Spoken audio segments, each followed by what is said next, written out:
Hey Screamers, Lewis here from Fright Tour. It's time for our third review of the season, and we are going to a haunt that I went to many, many years ago. It was probably on our first or second tour.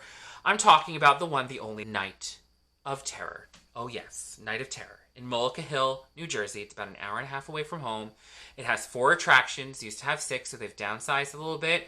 But this place, I can remember being one of our top spots because it was downright terrifying. So, did I think it was again? Did it deliver? Did it disappoint? You guys have to watch this video to find out, okay? You gotta watch. But before you do that, you know what time it is. It's time for you to subscribe to this channel and, of course, ring that bell. When you ring that bell, you will get notified of every review that I post. If you live in Maine, all the way down to the Virginias, in any of those states in the Northeast, you should be subscribing and ringing this bell because I will send you unbiased, uninfluenced, unpersuaded, honest, and truthful reviews of haunted attractions in the Northeast. Yes, you will get notifications via YouTube and email of any review that I post. So, it is time for you to subscribe and ring that bell. Okay, so let's get into it, shall we? Night of Terror boasts 4 attractions, including a Haunted Hayride, The Harvest, which is a corn attraction, like a cornfield, corn maze. You then have Dark Dreams, which I'll say right now, I thought it was a dark maze. And then you have the playground, which is a clown attraction. Okay, clown attraction. Was waiting for that. Okay, guys, let's get into it. Let's talk about the Haunted Hayride, shall we? Because that was the first attraction of the night. So you guys know that when I talk about Hayride, it's mainly just for entertainment purposes. You know that a Hayride really has to be top-notch to really scare me. Well, the Haunted Hayride at Night of Terror did that. Yeah, it was a good hayride. It was a really good hayride. Usually hayrides for me are just kind of entertaining. Something to do. It's like the epitome of a fall thing to do. You know, you sit on a bale of hay and you enjoy people scaring you. But Night of Terror takes the cake for probably having one of the best hayrides that I've ever been on.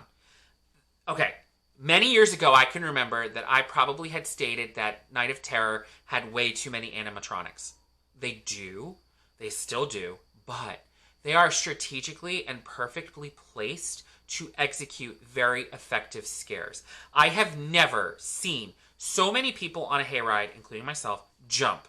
And I'm not talking about like jumping spiders. These animatronics were like dragons, gigantic grim reapers, like gigantic worms, and it's so many gigantic props that really came close to the wagon itself. Like, there were sometimes, like, I almost was like, okay, I'm gonna lose my head. Really, really close. The grounds, like, of the actual hayride, the trees, all the weeping willows, they brush up on your hair and your face. It's so close to the wagon. It's so tight, so narrow. It was such a good experience from start to finish. I had so much fun, and yes, I jumped many, many times, okay? There were some very innovative scares. They had this one section where they had trapeze netting above you, and these actors in bodysuits roll and jump, and you think they're going to come crashing through, but the net holds them.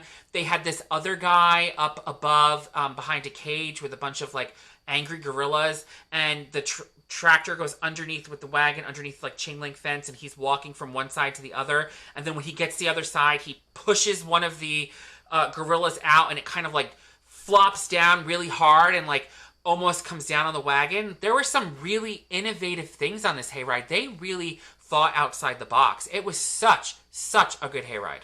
And right after the hayride, you get off the wagon and you are thrown into a line for the Harvest, which is a cornfield, corn maze style attraction.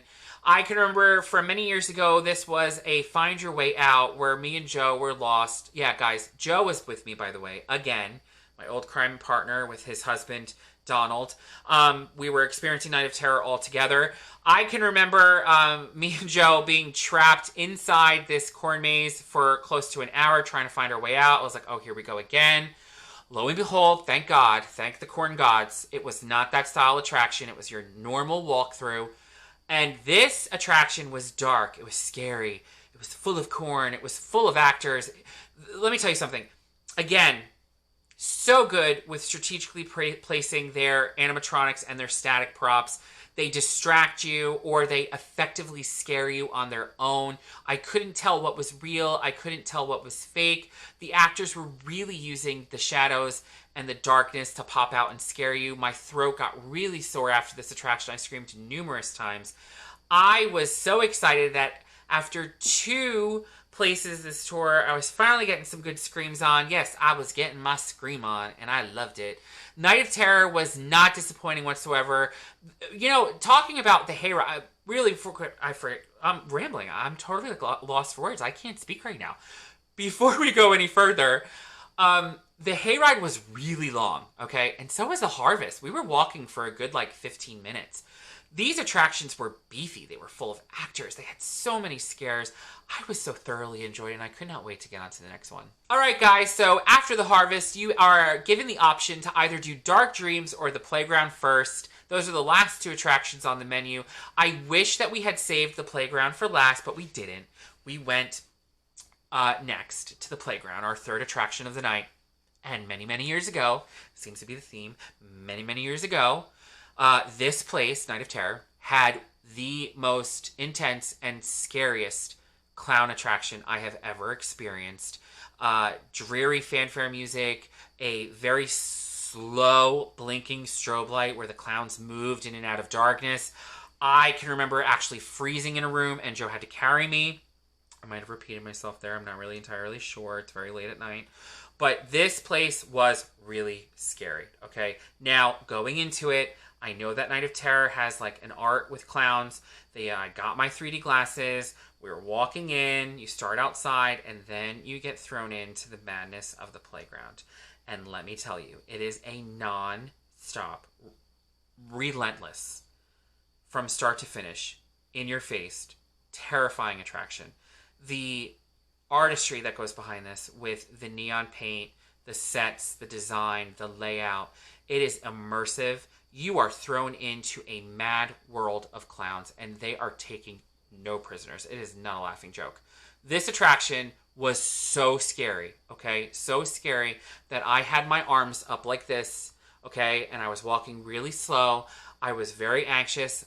I don't know if you know, but I know I do not like clowns. I never have. They creep me the hell out.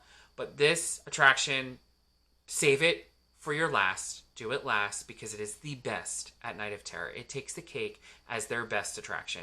The static props, the use of the blurry glasses that you're wearing with an extra layer of a blurry piece of plexiglass where you think a clown is fake, and then you walk around that corner and there's an opening, and that clown that you thought was fake is not fake, and it jumps out in front of you and it scares the living crap out of you.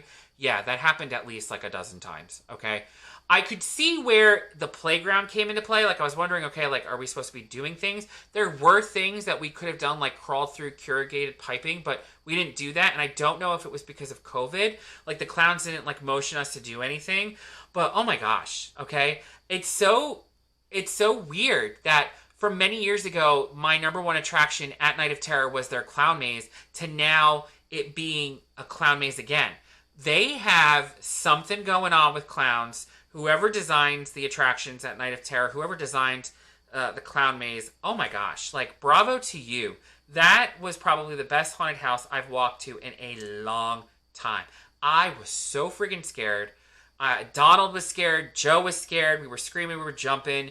It was so much fun. The sets were immersive. The 3D paint was amazing. It was bright. It was poppy. I loved everything about it from A to Z. There's nothing I would actually say that was wrong with it. Wow, that's a first. After Playground, I kind of wanted to take some time and relax, but we had an hour-and-a-half ride home, and it was getting late, so it was time to hit up our 4th attraction of the night, which, before we get into it, I thought from the website that it was a dark maze, and you know how I love a good dark maze. I do love walking through pitch black. It is so much fun, especially when there's actors inside that turn on a flashlight and pop up in front of you. But, sorry to disappoint my inner self, it was not a dark maze. It was an attraction of what you find in your nightmares, dark dreams. Duh, Lewis, you moron. It was the weakest out of the 4. I'm kind of upset that we finished the night off with it. I would have loved to have done the playground again to finish it off. I don't know if we could have. We were going to, but we opted not to because that's wrong. But It was still okay. It was a decent attraction, but it just didn't have the intensity that the Harvest or the playground had. It was open air. There were some parts that were closed, so the use of fog, it didn't really work. There were some nice touches inside, some decent scares, but it just lacked that punch that you had from the first two attractions, you know? Like, the Harvest was in your face, the Clown Maze was in your face, and then all of a sudden you get to the Dark Dreams, and it's like, okay. All right, you're done. I mean, it bothers me to say, like, you know, Night of Terror, you were overall really, really good, but Dark Dreams was kind of a letdown. I don't know if maybe it was the night, it was the actors. They kind of stayed out in plain view, whereas in the other attractions, they used the shadows, they used hiding spots. These guys, it felt like their timing wasn't right with us, and that's because we were a group of 3. But, yeah, Dark Dreams, it was kind of a letdown for me. It was kind of a disappointment because of the 3 attractions that we had experienced before. So I was hoping for that follow-through, that even all the way through terrorizing attraction that Night of Terror could have been. But it just kind of fell short. Okay, guys, so dad joke incoming. And by the way, I'm not a dad. But Night of Terror definitely was a Night of Terror. Yeah, it was really good. So many years ago, I thought the same thing. And I'm so pleased that they have kept it going and still have that magic, frightful touch that they have at Night of Terror. The Hayride was awesome. The Harvest was great. Of course, the playground was my favorite. Again, Clowns and Night of Terror. I don't know who designs it, but whoever does, A+. Okay, A++. Awesome job. Dark Dreams was our finisher of the night. Fell a little short, but still a decent attraction. Overall, Night of Terror was a badass time. I will say, I had a lot of fun, okay? My throat was sore. My underarms were sweaty. I think I even tweeted that. Definitely had some fun. All right, guys, so it is time for me to hand out our first 5-skull rating, and it goes to Night of Terror. Yes, you are receiving 5 skulls out of 5. You guys were that good. It was haunting. It was terrorizing. It was horrifying. It was sinister, macabre, dark, creepy, scary. Everything that every adjective word that you could use to describe something within a haunted house. Night of Terror from start to finish was a refreshing haunted attraction for this year. I was so excited to get back and experience them, and I love that they've kept it flowing and kept it going. So that is it for me on this third review, guys. We have so many more places to go. We have about maybe 8 more places to go. I lost count. Who's counting? Who knows? Check out frighttour.com to find out where we're going next. Follow us on Twitter. Follow us on Facebook. Of course, subscribe and ring that bell here on YouTube. Until next time, guys, it was a lot of fun talking to you. I feel like I had a lot of fun this review. Until next time, guys, happy screaming.